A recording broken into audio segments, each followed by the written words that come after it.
Malam itu, hujan turun, rintik-rintik, membasahi jalanan kecil yang membelah desa Kedungulu. Angin berhembus, membawa aroma tanah basah bercampur dedaunan yang gugur. Di balik sunyinya malam, suara gemerisik samar terdengar dari balik semak, di samping rumah seorang warga. Seekor anjing menyala keras ke arah pekarangan yang gelap. Bulunya berdiri, matanya menatap tajam ke satu titik. Beberapa warga yang masih terjaga karena belum tidur saling berbisik dari balik jendela rumah. Mereka melihat sesuatu yang bergerak cepat melintas. Bukan manusia.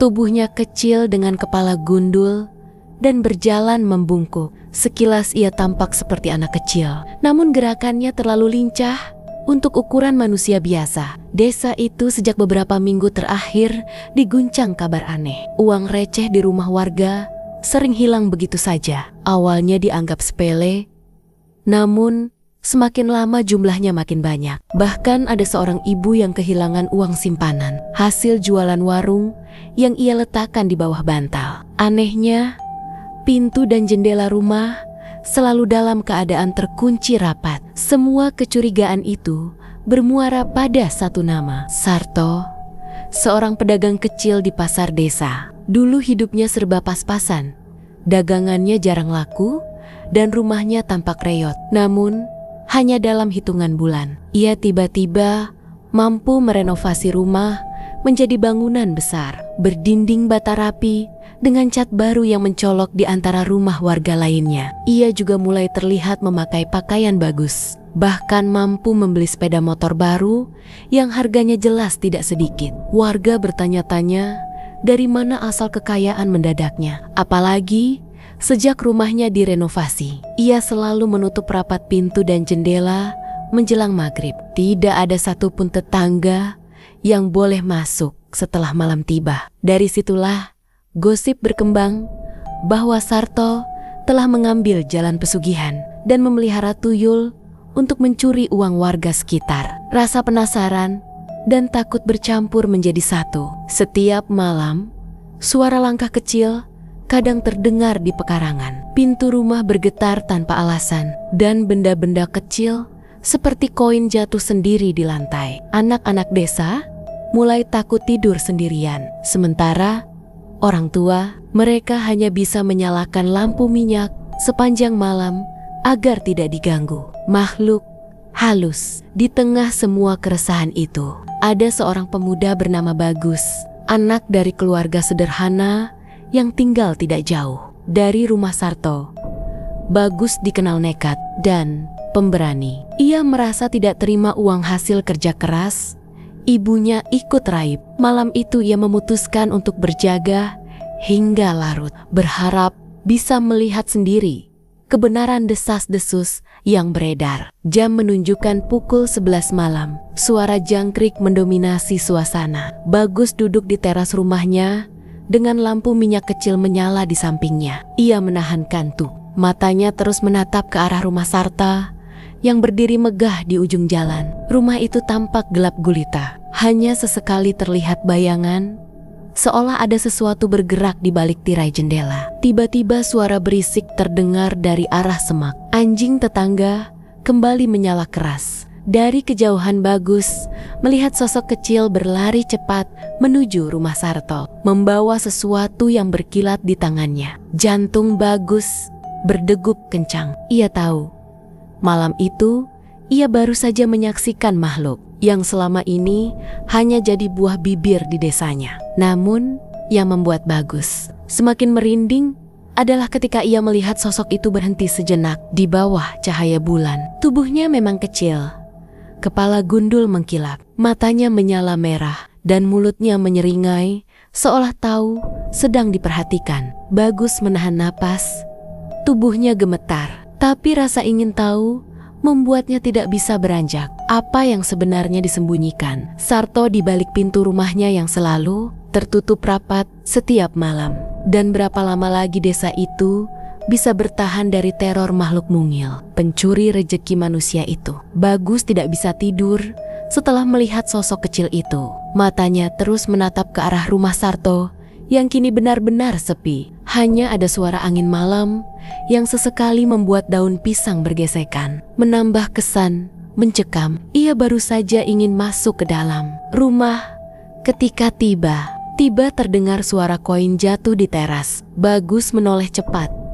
Dan benar saja, di lantai dekat kakinya tergeletak sebuah uang logam 500 rupiah. Ia mengambilnya dengan tangan gemetar. Uang itu terasa dingin sekali, seolah baru saja diambil dari tempat yang sangat dingin. Bagus menatap ke sekeliling, tetapi tidak ada siapa-siapa. Hanya bayangan pepohonan bergoyang ditiup angin. Jantungnya masih berdegup keras, keringat dingin membasahi pelipisnya. Malam itu ia yakin tuyul benar-benar berkeliaran di desanya. Keesokan paginya, kabar hilangnya uang kembali terdengar. Kali ini keluarga Pak Mardi, tetangga Bagus, kehilangan uang tabungan yang disimpan di dalam lemari terkunci. Tidak ada tanda-tanda lemari itu dibuka secara paksa, namun seluruh uang di dalamnya raib. Wajah Pak Mardi pucat, ia hanya bisa duduk lemas sambil memegangi kepalanya. Warga berkumpul di halaman rumahnya, saling berbisik dengan wajah tegang. Semakin hari, kejadian seperti ini semakin sering terjadi, dan nama Sarto makin jelas disebut-sebut. Namun tidak ada yang berani menegurnya secara langsung. Selain karena rasa takut, juga karena Sarto kini dikenal suka bersikap angkuh dan menjaga jarak dari tetangga. Bagus yang ikut berdiri di antara warga merasa darahnya mendidih.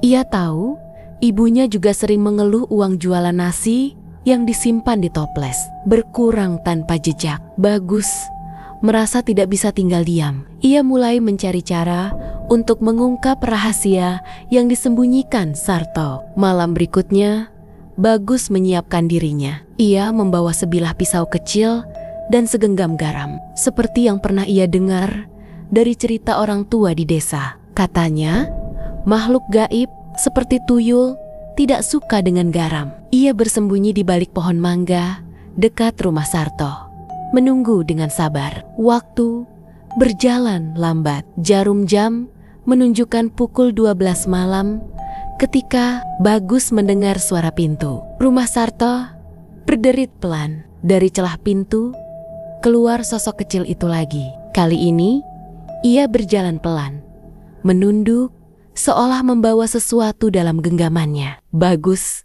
menahan napas. Dari jarak dekat ia bisa melihat lebih jelas. Tubuh tuyul itu berwarna pucat kehijauan. Kulitnya tipis seperti plastik dan matanya memancarkan cahaya merah samar. Bagus hampir saja berteriak, tapi ia menggigit bibirnya kuat-kuat. Makhluk itu berlari cepat menuju rumah Pak Mardi yang masih gelap gulita. Bagus mengikutinya dengan hati-hati. Suara langkah kecilnya terdengar jelas di tanah yang basah. Sesekali tuyul itu berhenti, menoleh ke belakang, membuat Bagus harus bersembunyi di balik pohon. Sampai akhirnya tuyul itu masuk lewat celah ventilasi rumah Pak Mardi. Bagus tertegun. Tubuh mungil itu bisa melesat begitu saja tanpa menyentuh pintu. Dari dalam rumah terdengar suara benda berjatuhan, lalu sunyi lagi. Beberapa menit kemudian, tuyul itu keluar sambil membawa sesuatu. Dari kejauhan, Bagus bisa melihat kertas uang yang terjuntai dari tangannya. Bagus tidak bisa menahan diri lagi. Ia mengayunkan segenggam garam ke arah makhluk itu. Tuyul itu menjerit dengan suara melengking yang menusuk telinga. Tubuhnya terjatuh ke tanah dan bergetar hebat. Namun hanya dalam sekejap. Ia bangkit lagi dan menatap Bagus dengan wajah penuh kebencian. Bagus kaget, bukan main. Ia mundur beberapa langkah, tapi tuyul itu berlari ke arahnya dengan gerakan yang sangat cepat. Bagus segera menghunus pisaunya, bersiap menghadapi apapun yang terjadi. Namun tepat sebelum makhluk itu menyentuhnya, suara berat dari arah rumah Sarto terdengar memanggil. Sosok tuyul itu langsung berhenti, lalu menoleh ke arah suara tersebut. Dalam sekejap, ia menghilang, lenyap begitu saja. Hanya menyisakan bau amis di udara. Bagus berdiri terpaku, tubuhnya gemetar hebat. Ia sadar Sarto pasti tahu ada orang yang mencoba mengganggu pesugihannya. Keesokan harinya, Sarto terlihat menatap Bagus dengan pandangan tajam ketika mereka berpapasan di jalan desa. Tatapannya dingin, penuh ancaman, seolah ingin mengatakan bahwa ia tahu apa yang Bagus lakukan tadi malam. Bagus menelan ludah, merasa dirinya sedang berada dalam bahaya besar. Sejak itu, rumah Bagus sering diganggu pada malam hari. Lampu minyak padam sendiri. Pintu rumah berderit meski tertutup rapat. Bahkan ibunya pernah mendengar suara anak kecil tertawa di dalam kamar. Saat tengah malam, Bagus yakin semua itu ulah tuyul Sarto. Namun semakin besar ancaman itu, semakin besar pula tekad Bagus untuk membongkar rahasia kelam pesugihan di desanya. Ia tahu jika dibiarkan, warga desa akan terus jadi korban. Tapi ia juga sadar melawan kekuatan gaib seperti itu tidaklah mudah, apalagi jika di belakangnya ada perjanjian gelap yang sudah dibuat manusia dengan makhluk halus. Di kepalanya hanya ada satu pertanyaan yang terus menghantui. Apakah ia sanggup menghadapi Sarta dan makhluk kecil penghisap rejeki itu tanpa kehilangan nyawanya sendiri? Malam demi malam semakin terasa mencekam bagi keluarga Bagus. Sejak ia berani menantang tuyul itu dengan garam, rumahnya seolah menjadi sasaran teror. Kadang terdengar ketukan di jendela saat dini hari, suara langkah kecil berlarian di atap, hingga bayangan anak kecil melintas di dinding kamar meski tidak ada siapa-siapa. Ibunya sering menangis ketakutan. Suatu malam, ia terbangun karena merasakan ada sesuatu yang menarik selimutnya. Ketika membuka mata, ia melihat tangan kecil pucat sedang berusaha menarik bantal di bawah kepalanya. Seketika ia menjerit, membuat Bagus terbangun dan berlari ke kamar ibunya. Namun, begitu lampu dinyalakan, tidak ada apa-apa di sana, kecuali bau anyir menusuk yang tertinggal. Bagus tidak bisa tinggal diam. Ia tahu, melawan pesugihan tidak bisa hanya dengan keberanian semata. Ia butuh seseorang yang lebih paham tentang dunia gaib. Esok paginya, ia mendatangi Mbah Kromo, seorang dukun tua yang dikenal sakti dan bijaksana di desanya. Rumah Mbah Kromo berada di pinggiran desa, dikelilingi pohon bambu tua yang rimbun. Ketika Bagus menceritakan semua yang ia alami, Mbah Kromo hanya mengangguk pelan. Pandangan matanya tajam, seolah bisa menembus isi hati Bagus. Ia lalu berkata bahwa tuyul memang nyata dan hanya bisa ada di suatu tempat jika ada orang yang sengaja memeliharanya. Melalui perjanjian gelap, Mbah Kromo memperingatkan Bagus bahwa melawan tuyul sama saja dengan melawan pemiliknya. Jika benar Sarto yang memeliharanya, maka kekuatan gaib itu tidak akan berhenti sampai mendapatkan tumbal atau menyerahkan nyawa orang yang berani mengganggu. Bagus terdiam, namun tekadnya tidak surut. Ia meminta bantuan Mbah Kromo untuk melindungi ibunya. Dukun tua itu lalu memberikan sebuah botol kecil berisi minyak berwarna hitam pekat. Katanya, minyak itu harus dioleskan di pintu dan jendela rumah agar makhluk halus sulit masuk. Selain itu, Bagus juga diminta membawa seikat daun kelor dan sebungkus tanah kuburan keramat. Kedua benda itu, menurut Mbah Kromo, bisa membuat tuyul kehilangan kekuatannya jika disentuhkan langsung. Malam itu, Bagus melakukan semua petunjuk yang diberikan. Ia mengoleskan minyak di pintu, menaruh daun kelor di kamar, dan menyimpan tanah kuburan di bawah bantal ibunya. Untuk pertama kalinya, malam terasa lebih tenang. Tidak ada suara aneh, tidak ada bayangan berlarian. Bagus mulai merasa lega. Namun, ketenangan itu tidak berlangsung lama. Beberapa hari kemudian, kejadian aneh terjadi di pasar desa. Uang dari beberapa pedagang raib sekaligus dalam satu malam. Para pedagang marah. Mereka berkumpul sambil menggerutu, saling curiga, dan hampir berkelahi. Namun, lagi-lagi, nama Sarto yang paling sering disebut, Sarto sendiri tetap bersikap tenang. Ia hanya tertawa kecil setiap kali ada yang menuduhnya secara tidak langsung. Dengan wajah angkuh ia berkata bahwa semua tuduhan itu hanyalah iri hati semata. Tapi tatapan matanya selalu menusuk, membuat orang enggan berdebat lebih jauh. Bagus yang ada di pasar hari itu mencoba menahan diri. Ia tahu tidak mungkin bisa melawan Sarto di depan banyak orang. Namun saat melewati rumah Sarto di sore hari, ia melihat sesuatu yang membuat bulu kuduknya meremang. Dari celah tirai jendela, ia melihat beberapa sosok kecil duduk berjejer di lantai. Kepalanya gundul, matanya kosong, seolah menunggu perintah. Bagus mundur dengan napas memburu. Ia baru sadar, Sarto bukan hanya memelihara satu tuyul, melainkan beberapa sekaligus. Pantas saja uang di desa cepat sekali lenyap karena makhluk itu bekerja dalam jumlah banyak. Sejak malam itu, mimpi buruk Bagus semakin menjadi-jadi. Ia sering bermimpi dikejar oleh puluhan anak kecil, berkepala gundul dengan wajah menyeramkan. Mereka berlari di belakangnya sambil tertawa cekikikan, lalu tiba-tiba berubah menjadi sosok mayat pucat yang berusaha menarik kakinya. Bagus selalu terbangun dengan tubuh basah oleh keringat, jantung berdebar kencang, dan bau amis memenuhi kamar. Mbah Kromo datang ke rumah Bagus setelah mendengar kabar itu. Ia berkata bahwa Sarto sudah mulai merasa terancam, sehingga mengerahkan lebih banyak tuyul untuk menakuti Bagus. Namun Mbah Kromo juga mengingatkan, ini adalah pertanda baik, karena artinya Sarto khawatir rahasianya akan terbongkar. Bagus mendengarkan dengan serius. Ia tahu, untuk menghentikan semua ini, ia harus berani berhadapan langsung dengan Sarto. Namun melakukannya tanpa rencana hanya akan membawa bencana. Maka ia dan Mbah Kromo mulai menyusun cara, menunggu waktu yang tepat untuk membongkar pesugihan yang sudah meresahkan warga desa. Di tengah perencanaan itu, sebuah kabar mengejutkan datang.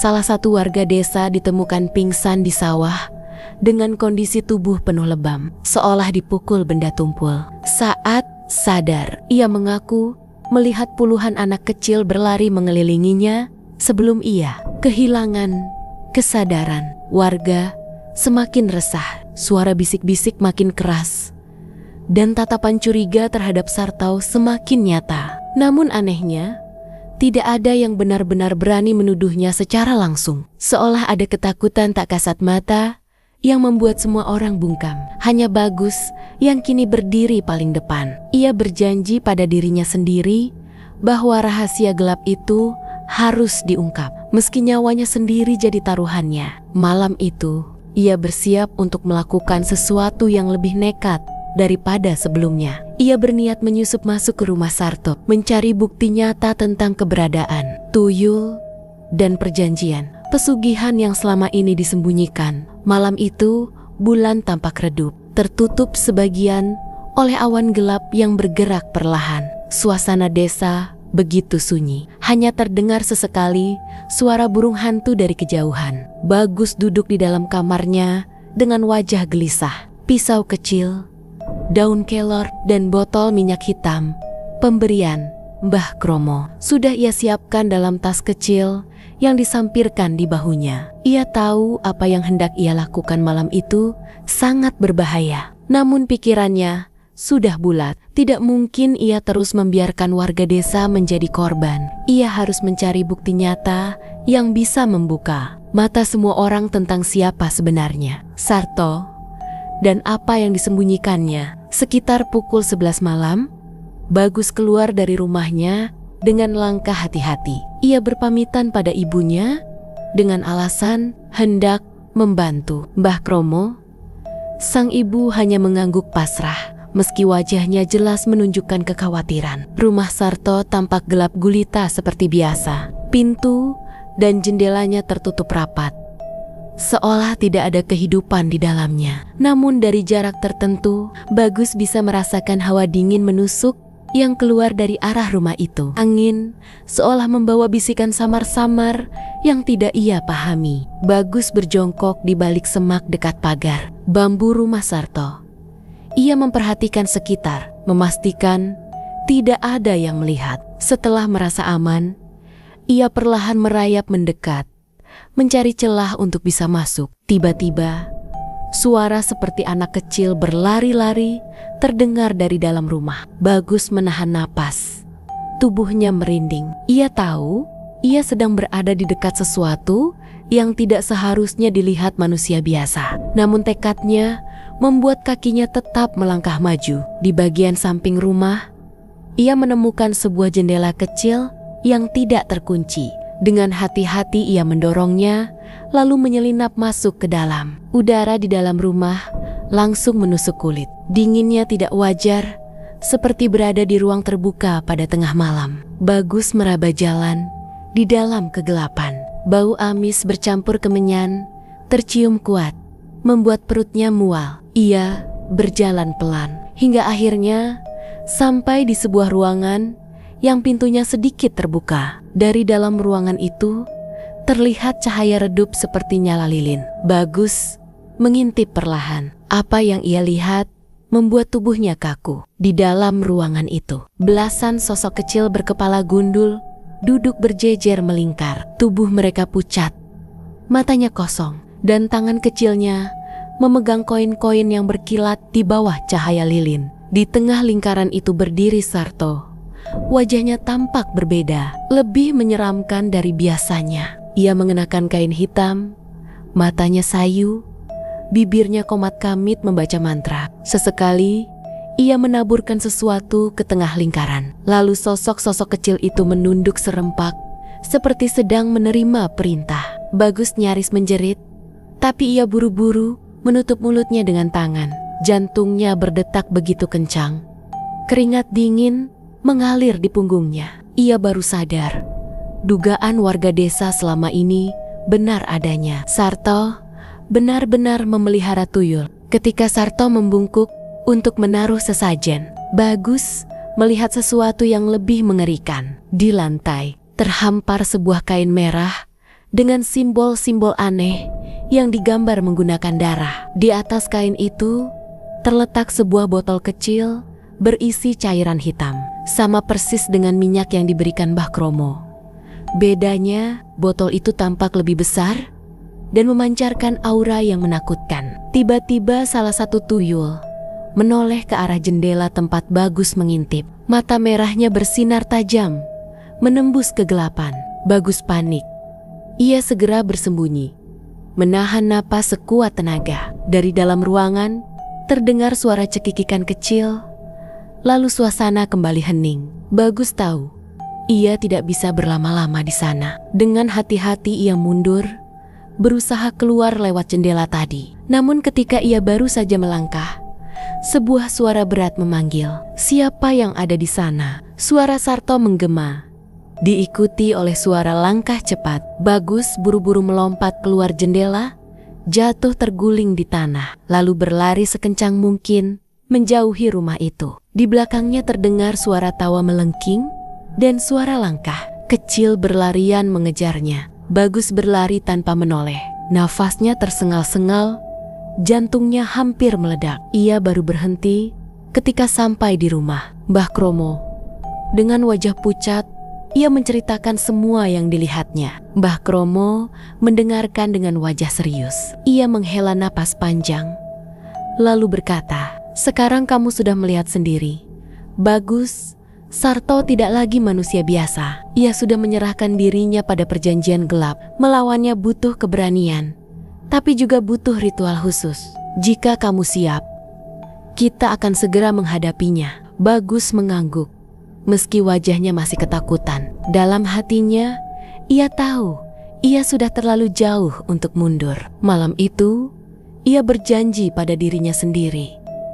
Apapun yang terjadi, ia akan melawan Sarto dan makhluk kecil peliharaannya, meski nyawanya sendiri harus jadi taruhan. Pagi itu matahari bersinar redup, tertutup awan tebal yang seolah enggan pergi. Desa Kedungwuluh terasa muram, seperti sedang menanggung rahasia besar yang membebani setiap langkah warganya. Bagus duduk di serambi rumah Mbah Kromo. Matanya sembab karena semalaman tidak bisa tidur. Bayangan tuyul-tuyul berjejer di ruangan Sarto masih jelas terbayang di kepalanya. Mbah Kromo menyiapkan segelas wedang, jahe hangat untuk menenangkan hati. Bagus.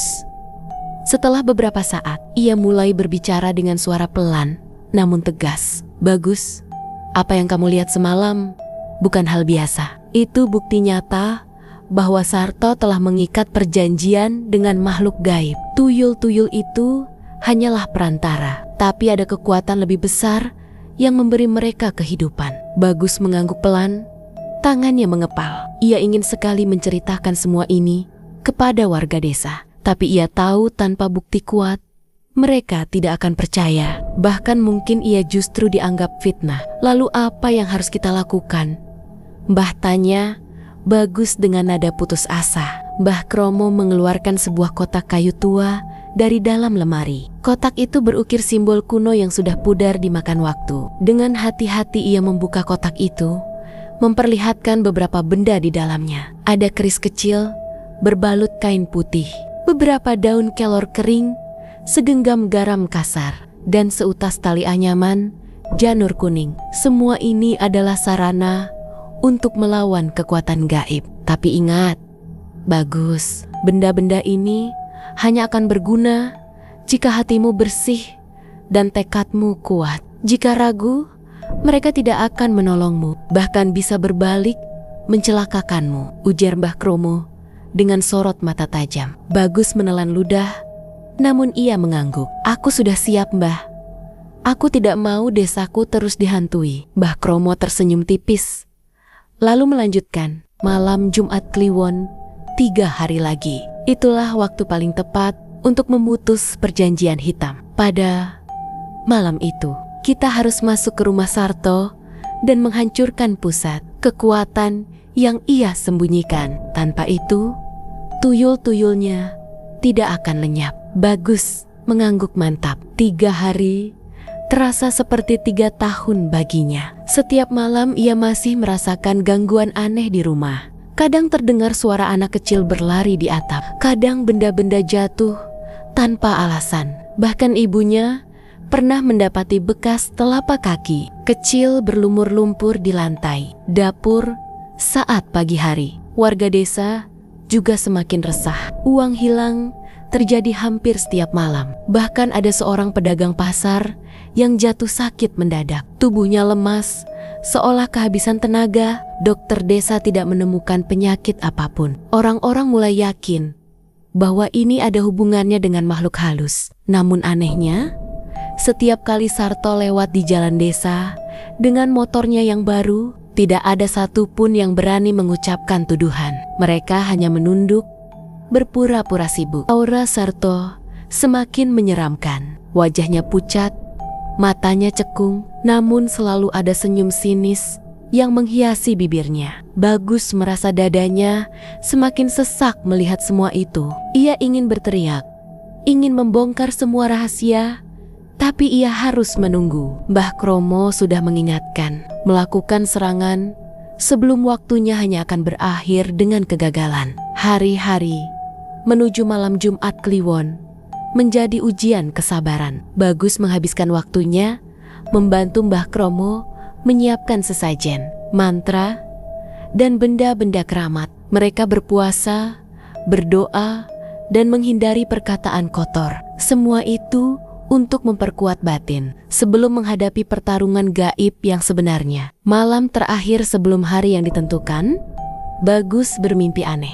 Ia berada di sebuah ruangan gelap, dikelilingi puluhan tuyul yang menatapnya dengan mata merah menyala. Di tengah mereka berdiri Sarto dengan wajah lebih menyeramkan dari biasanya. Suaranya bergema, berkata lirih, namun menusuk. Kamu tidak akan bisa melawan, Bagus. Jika kau terus mengganggu, maka ibumu yang akan menjadi tumbalnya. Bagus terbangun dengan keringat bercucuran. Nafasnya memburu, tubuhnya bergetar. Ia menatap ibunya yang masih tertidur pulas di sampingnya. Lalu berbisik pelan, maafkan aku, Bu.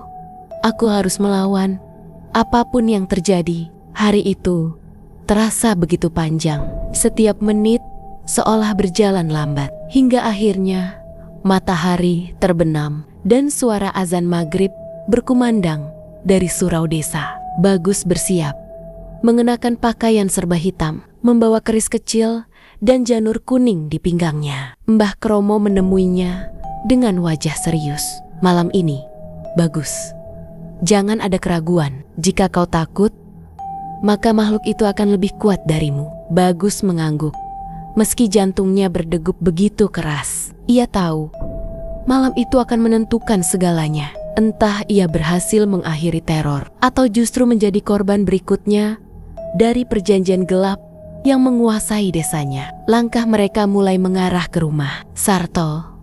Desa Kedunguluh malam itu tampak lebih sunyi dari biasanya, seolah seluruh alam menahan napas menunggu apa yang akan terjadi. Malam itu, langit gelap pekat. Bulan yang biasanya menggantung di atas desa Kedunguluh kini tertutup awan hitam. Angin bertiup kencang, membuat dedaunan bergesekan seperti bisikan samar. Jalanan desa sepi, tidak ada seorang pun yang berani keluar rumah. Semua pintu terkunci rapat, hanya lampu minyak kecil yang berkelip dari balik jendela. Bagus berjalan di samping Mbah Kromo, keduanya berpakaian serba hitam. Di tangan Bagus tergenggam erat keris kecil berbalut kain putih, sementara Mbah Kromo membawa buntalan janur kuning dan sebungkus garam kasar. Wajah mereka tegang, tapi langkah mereka mantap. Rumah Sarto berdiri di ujung jalan, tampak gelap tanpa cahaya sedikit pun. Halaman rumahnya terasa dingin menusuk, berbeda dengan udara desa di sekitarnya. Pintu rumah itu tertutup rapat, namun dari balik jendela terlihat bayangan samar bergerak ke sana kemari. Mbah Kromo berhenti sejenak, menarik napas panjang. Inilah saatnya. Bagus, jangan goyah. Ingat, makhluk itu hanya bisa berkuasa jika kita takut. Bagus mengangguk, meski keringat dingin membasahi pelipisnya. Ia melirik rumah besar itu, dadanya berdebar keras. Ia tahu, sekali melangkah masuk, hidupnya tidak akan pernah sama lagi. Dengan perlahan, Mbah Kromo menaburkan garam di depan pintu, lalu mengikat janur kuning di gagang pintu. Sambil merapal doa, ia mengetuk pintu 3 kali. Tok, tok, tok, hening. Tidak ada jawaban, namun udara tiba-tiba berubah lebih berat, seperti ada sesuatu yang menekan dada mereka. Bagus merasa telinganya berdengung, bulu kuduknya berdiri. Pintu itu berderit sendiri, terbuka perlahan meski tidak disentuh. Dari dalam ruangan, hawa pengap bercampur bau anyir menyambut mereka. Bagus menelan ludah, lalu melangkah masuk bersama Mbah Kromo. Ruangan dalam rumah itu gelap, hanya diterangi cahaya rembulan yang masuk lewat celah jendela. Namun pemandangan di dalam membuat Bagus hampir menjerit. Di sudut ruangan berjejer puluhan boneka kecil terbuat dari jerami, dengan mata terbuat dari koin logam. Boneka-boneka itu menatap ke arah mereka dengan tatapan kosong. Namun entah mengapa, terasa hidup. Di tengah ruangan, terdapat meja kayu penuh sesajen. Ada kepala ayam hitam,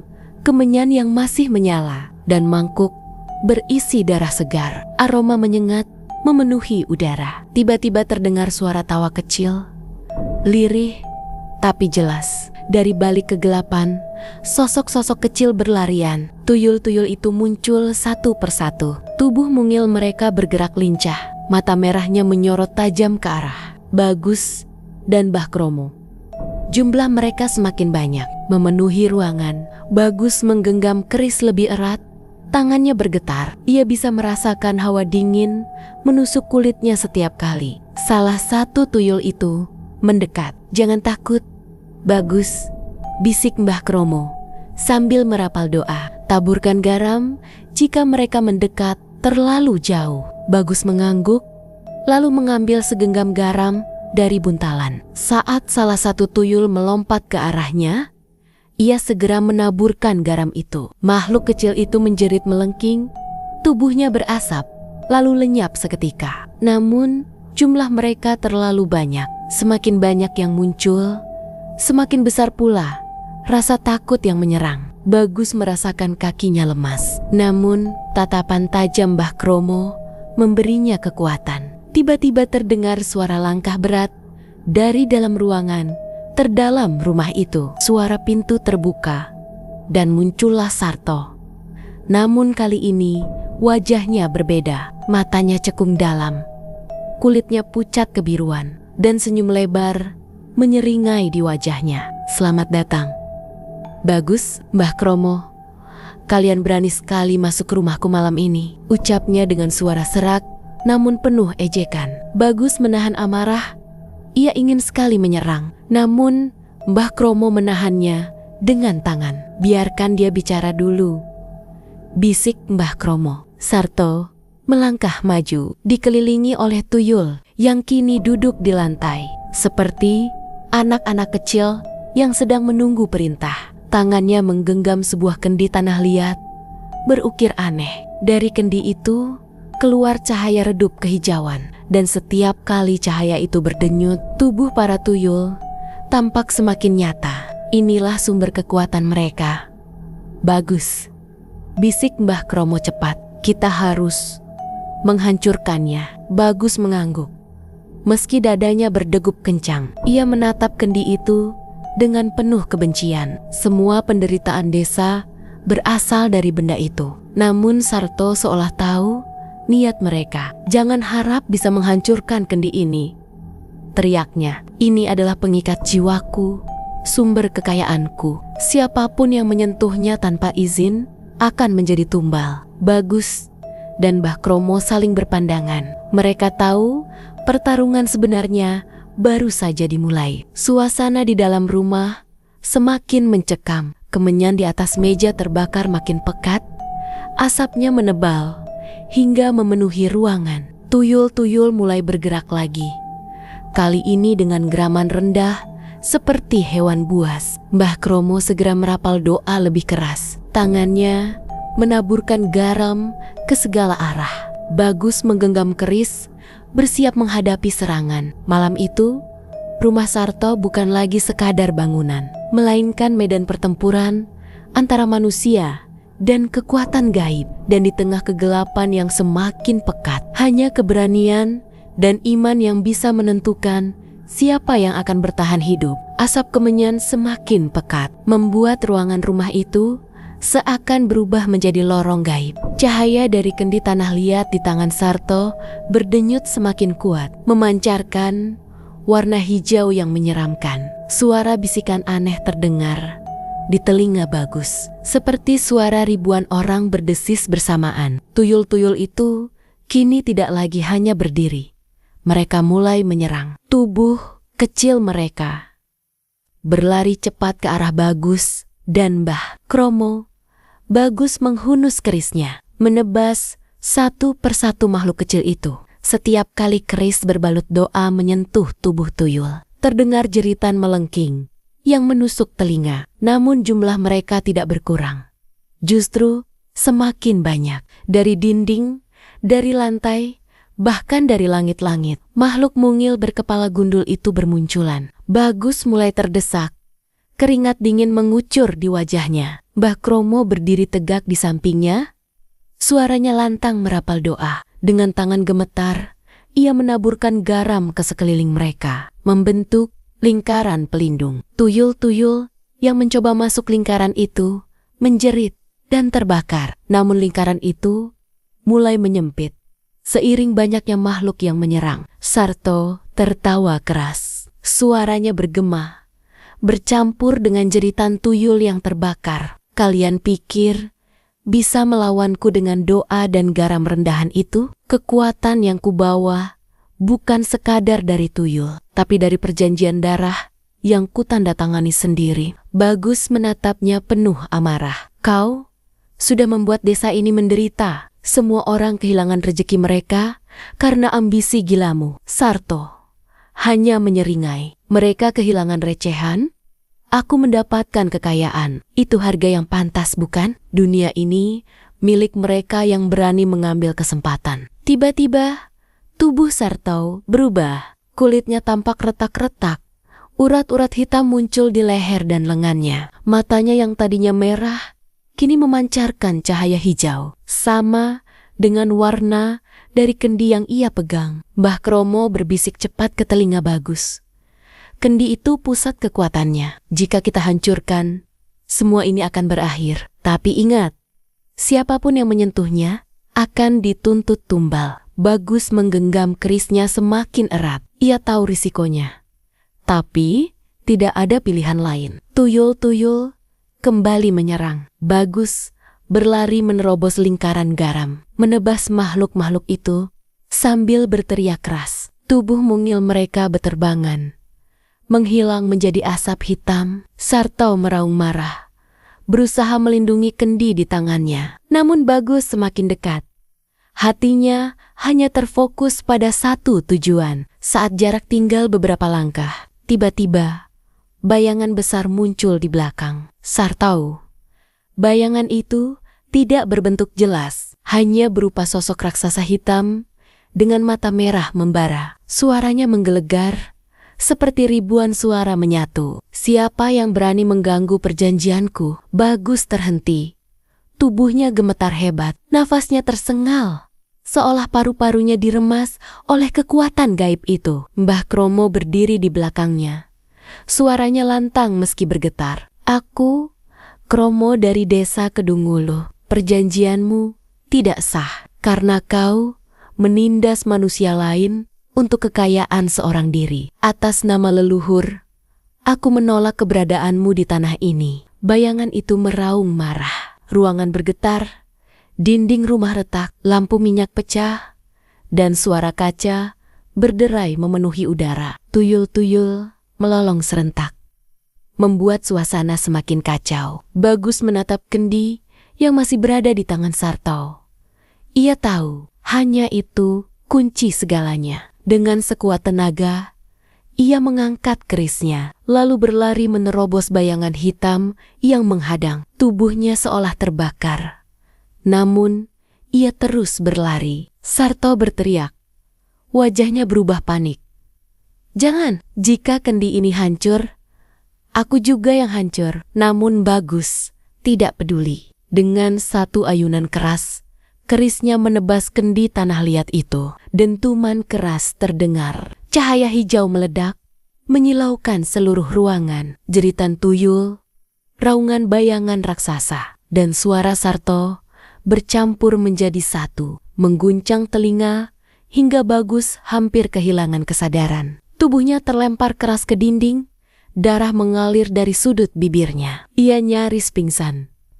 Namun matanya masih mampu melihat sesuatu. Kendi itu pecah berkeping-keping, mengeluarkan asap hitam pekat. Tuyul-tuyul menjerit satu persatu. Tubuh mereka lenyap, terbakar oleh cahaya yang keluar dari pecahan kendi. Bayangan raksasa itu melolong terakhir kali sebelum terhisap masuk ke dalam tanah. Sarto berdiri terhuyung, wajahnya pucat pasi. Tubuhnya mulai retak, pecah seperti tanah kering, lalu hancur menjadi abu di hadapan mereka. Suasana hening, asap perlahan hilang, menyisakan ruangan berantakan dengan bau anyir yang menusuk. Bagus terengah-engah, tubuhnya lemah, namun di wajahnya tergambar lega. Ia menoleh ke arah Mbah Kromo, yang masih berdiri meski wajahnya pucat. Sudah berakhir, Bagus, bisik Mbah Kromo dengan suara hampir tak terdengar. Kau berhasil. Namun dalam hati Bagus, ia tahu satu hal. Pertarungan malam ini memang berakhir. Tapi perjanjian gelap seperti itu mungkin tidak hanya ada di rumah Sarto. Di luar sana masih banyak manusia serakah yang rela menjual jiwanya demi harta. Dan mungkin desa Kedungulu hanyalah satu dari sekian banyak desa yang akan menjadi saksinya. Pagi harinya, desa Kedungulu diselimuti kabut tipis. Matahari tampak malu-malu menembus pepohonan, seolah enggan menyinari tanah yang semalaman menjadi saksi pertarungan gaib. Warga desa terbangun dengan rasa aneh di hati mereka. Udara terasa lebih ringan, meski bekas kegelisahan masih menempel di wajah. Sejumlah orang mendapati uang receh yang selama ini sering hilang, tiba-tiba kembali ada di tempat semula. Ada yang menemukan kantong kecil berisi koin berserakan di halaman rumah mereka. seolah dilemparkan begitu saja oleh sesuatu yang melarikan diri. Desa itu perlahan mulai ramai. Orang-orang berkumpul di jalan, saling bertukar cerita tentang apa yang mereka alami semalam. Sebagian mendengar suara jeritan panjang dari arah rumah Sarto. Sebagian lain melihat cahaya hijau menyala, lalu lenyap dalam sekejap. Namun tidak ada satupun yang berani mendekat ke rumah itu hingga matahari benar-benar terbit. Bagus terbangun di rumah Mbah Kromo dengan tubuh lemah. Kepalanya masih pening. Namun ia bisa mengingat dengan jelas apa yang terjadi malam itu. Matanya terbuka pelan, melihat Mbah Kromo duduk di dekatnya sambil membaca doa. "Syukurlah kamu selamat, Bagus," ucap Mbah Kromo dengan suara lirih namun penuh kelegaan. Bagus berusaha bangun meski tubuhnya terasa berat. "Sudah selesai, Mbah?" tanyanya lirih. Mbah Kromo mengangguk pelan. Sarto sudah hancur bersama perjanjiannya. Tuyul-tuyul itu juga lenyap. Desa ini bebas untuk sementara. Kata terakhir itu membuat Bagus terdiam. Ia tahu maksud Mbah Kromo, bahwa keserakahan manusia tidak pernah benar-benar berhenti. Selalu ada yang rela menempuh jalan gelap demi kekayaan. Siangnya, warga akhirnya memberanikan diri mendatangi rumah Sarta.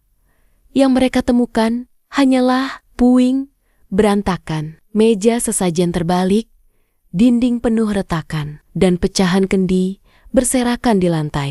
Tidak ada jejak tubuh Sarto, seolah ia tidak pernah ada. Warga saling berbisik. Sebagian percaya Sarto sudah mati disambar kutukan pesugihan. Sebagian lain yakin ia dibawa masuk ke dunia gaib sebagai tumbal. Namun, satu hal yang pasti, sejak hari itu tidak ada lagi uang yang hilang dari rumah warga. Malam-malam di desa Kedunguluh pun terasa berbeda. Tidak ada lagi suara langkah kecil berlari di atap. Tidak ada bayangan mungil melintas di pekarangan. Dan anjing-anjing desa tidak lagi menyalak tanpa sebab. Suasana yang lama hilang kini perlahan kembali. Meski rasa takut masih membekas di hati setiap orang, Bagus berjalan menyusuri jalan desa sore itu, memandangi wajah-wajah warga yang tampak lebih lega. Namun di balik itu semua, ia merasa ada yang berubah dalam dirinya. Sejak menyaksikan dan menghadapi makhluk-makhluk itu, hatinya tidak lagi sama. Ia sering merasakan tatapan tak kasat mata, seolah ada sesuatu yang mengikutinya dari kejauhan. Suatu malam, Bagus bermimpi lagi. Ia melihat sosok Sarto berdiri di tepi sungai keruh. Tubuhnya sudah hancur sebagian, tapi matanya menatap tajam. Suaranya terdengar lirih, namun menusuk. "Kau pikir ini sudah selesai, Bagus? Pesugihan tidak pernah benar-benar mati. Selalu ada yang akan menggantikanku." Bagus terbangun dengan keringat dingin. Nafasnya tersengal, jantungnya berdegup kencang. Ia menatap sekeliling kamarnya. Hening, hanya suara jangkrik di luar jendela. Namun entah mengapa, rasa was-was itu tidak hilang. Hari-hari berikutnya berjalan tenang. Pasar desa kembali ramai. Pedagang tidak lagi takut kehilangan uang. Dan anak-anak bisa bermain di jalan tanpa dihantui bayangan kecil. Namun cerita tentang Sarto terus hidup dalam bisikan, menjadi peringatan bagi siapapun yang berniat menempuh jalan gelap. Mbah Kromo suatu malam berkata kepada Bagus, "Ingat nak, setiap kali ada orang yang tiba-tiba kaya tanpa alasan jelas, jangan hanya melihat hartanya, lihat juga bayangan di belakangnya. Bisa jadi ia telah mengikat perjanjian yang suatu saat akan menuntut tumbal." Bagus hanya bisa mengangguk. Dalam hatinya, ia tahu apa yang dikatakan Mbah Kromo benar. Dunia manusia dan dunia gaib seringkali bertemu di jalan keserakahan. Sejak malam itu, meski desa terlihat damai, Bagus tidak pernah benar-benar merasa tenang. Karena ia sadar kegelapan selalu mengintai di balik cahaya. Dan pesugihan hanyalah satu dari sekian banyak pintu yang bisa membawa manusia pada kehancuran. Minggu berganti bulan, dan desa Kedunguluh perlahan kembali menemukan ritme kehidupan normalnya. Sawah-sawah hijau terbentang lagi, tanpa dihantui rasa takut. Pasar kembali ramai, dan anak-anak berlarian di jalan desa tanpa dihentikan oleh orang tua mereka. Semua tampak pulih, seolah apa yang terjadi hanyalah mimpi buruk yang akhirnya usai. Namun, tidak bagi Bagus. Setiap malam, ia masih sering terbangun mendadak karena mimpi buruk. Kadang ia mendengar suara langkah kecil di sekitar ranjangnya. Kadang ia melihat bayangan melintas cepat di sudut matanya. Bahkan ada saat ketika ia merasakan sesuatu menarik ujung selimutnya pelan-pelan. Meski saat ia membuka mata, tidak ada seorang pun di sana. Mbah Kromo mencoba menenangkan hatinya. Itu hanya sisa bayangan ketakutanmu, nak. Peristiwa besar semalam itu meninggalkan bekas pada jiwamu. Tapi percayalah, selama kau teguh pada doa dan hatimu bersih, mereka tak bisa benar-benar menyentuhmu. Bagus berusaha percaya, namun jauh di lubuk hatinya, ia merasa masih ada sesuatu yang tersisa dari perjanjian gelap Sartau. Suatu malam, saat ia berjalan pulang dari surau setelah Isya, angin dingin berhembus pelan di sepanjang jalan desa. Bulan pucat menggantung di langit, dan jalanan tampak sepi. Bagus mempercepat langkahnya, namun dari kejauhan, ia melihat seorang anak kecil duduk di pinggir jalan, menunduk sambil memainkan sesuatu di tangannya. Bagus tertegun. Tubuh mungil itu terlihat asing. Kepalanya gundul, berkilat disinari cahaya bulan. Bagus menahan napas. Ia tahu betul sosok seperti itu. Tuyul, anak kecil itu perlahan menoleh, menatap Bagus dengan mata merah menyala. Senyumnya menyeringai, memperlihatkan gigi kecil yang tajam. Bagus mundur selangkah, namun sebelum ia sempat melakukan apapun, sosok itu berlari cepat ke arah kegelapan. Lenyap begitu saja. Tubuh Bagus gemetar. Keringat dingin membasahi tengkuknya. Ia berlari pulang, menutup pintu rapat-rapat, dan malam itu tidak bisa tidur sama sekali. Keesokan harinya, ia mendatangi Mbah Kromo untuk menceritakan apa yang ia lihat. Mbah Kromo terdiam lama, lalu berkata pelan, "Aku sudah menduga tidak semua makhluk itu lenyap bersama Sarto. Ada yang terlepas, tidak terikat lagi oleh tuannya. Mereka kini berkeliaran tanpa arah, mencari majikan baru." Bagus tercekat. "Jadi mereka masih ada?" Mbah Kromo mengangguk. "Dan itu berarti pesugihan semacam ini bisa muncul lagi kapan saja. Jika ada orang lain yang berani memberi mereka wadah, mereka akan kembali kuat." Sejak saat itu, Bagus merasa semakin waspada. Setiap kali ada pendatang baru yang terlihat cepat kaya atau pedagang yang mendadak makmur, ia selalu mengamati dengan curiga. Warga lain mungkin sudah melupakan, tapi Bagus tidak pernah lupa pada malam saat ia menghancurkan kendi pesugihan Sarto. Lama-kelamaan, cerita tentang Sarto berubah menjadi legenda di desa. Orang-orang menceritakannya pada anak cucu mereka sebagai peringatan agar tidak serakah. Rumah Sarto dibiarkan kosong, dindingnya retak, atapnya roboh dimakan waktu. Tidak ada yang berani mendekat, apalagi menempatinya. Warga percaya, meski Sarta sudah tiada, rumah itu masih menyimpan sisa energi gelap yang tidak boleh disentuh. Suatu sore, Bagus melewati rumah itu. Rumput liar tumbuh tinggi di halamannya. Jendela-jendelanya terbuka lebar, berderit pelan, ditiup angin. Ia berhenti sejenak, menatap bangunan itu dengan perasaan campur aduk. Tiba-tiba, dari dalam rumah terdengar suara kecil seperti tawa anak-anak. Bagus membeku. Tawa itu lirih, tapi jelas, sama persis seperti suara tuyul yang pernah ia hadapi. Tanpa sadar ia mundur, jantungnya berdetak kencang. Saat ia kembali menoleh, suara itu sudah hilang. Hanya angin yang berhembus melewati pepohonan, seolah tidak pernah terjadi apa-apa. Bagus melanjutkan langkahnya dengan wajah Pucat. Ia sadar satu hal, pertarungan semalam mungkin berhasil mengakhiri Sarto, tapi tidak mengakhiri pesugihan itu sendiri. Pesugihan hanyalah pintu, dan selalu ada orang yang ingin membukanya lagi. Dan di malam-malam tertentu, ketika desa kembali hening, tawa lirih itu masih terdengar dari rumah kosong peninggalan Sarto.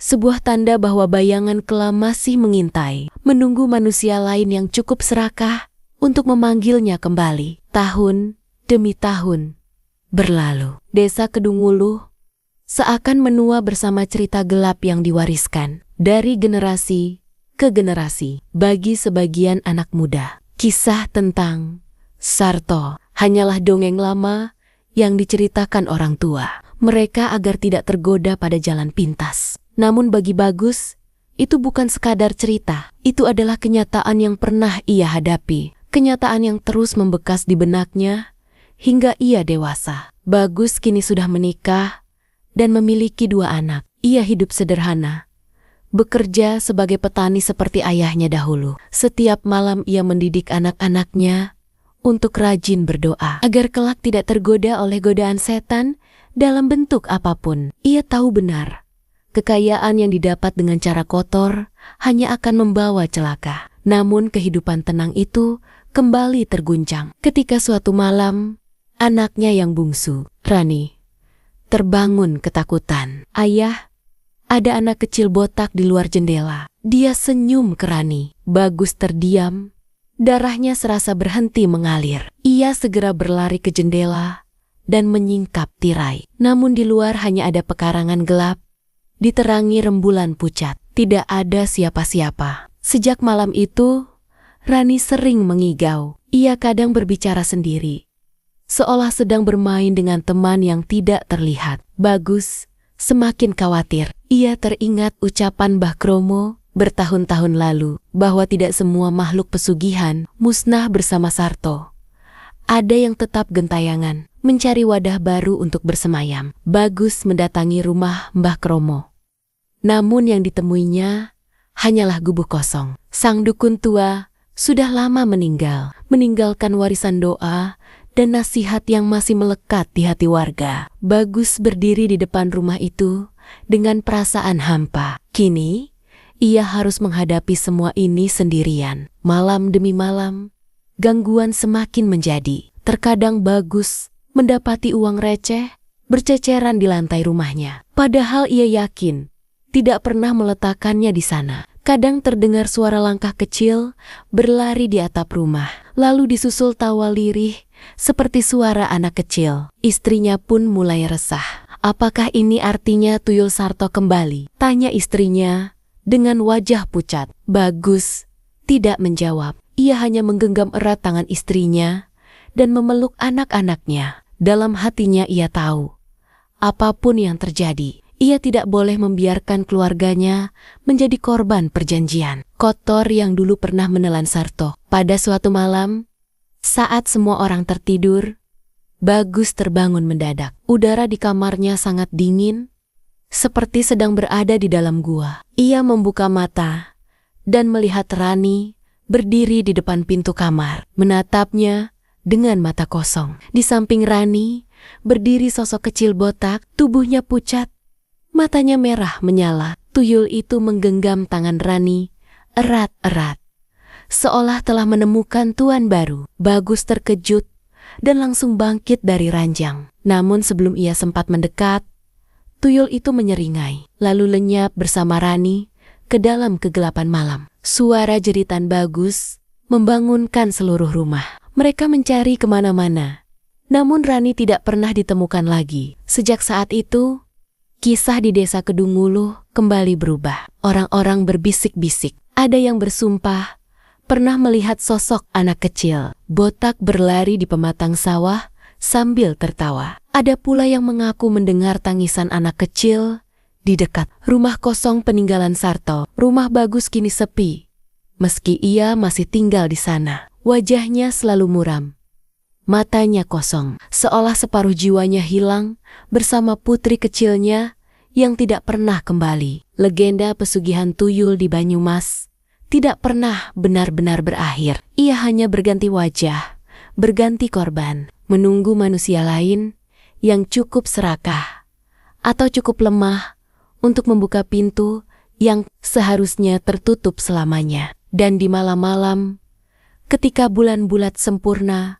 menggantung di langit, tawa lirih itu kembali terdengar dari kejauhan. Tawa anak kecil yang tidak pernah bisa dipadamkan. Tanda bahwa perjanjian gelap itu akan selalu hidup di tanah yang pernah menerimanya.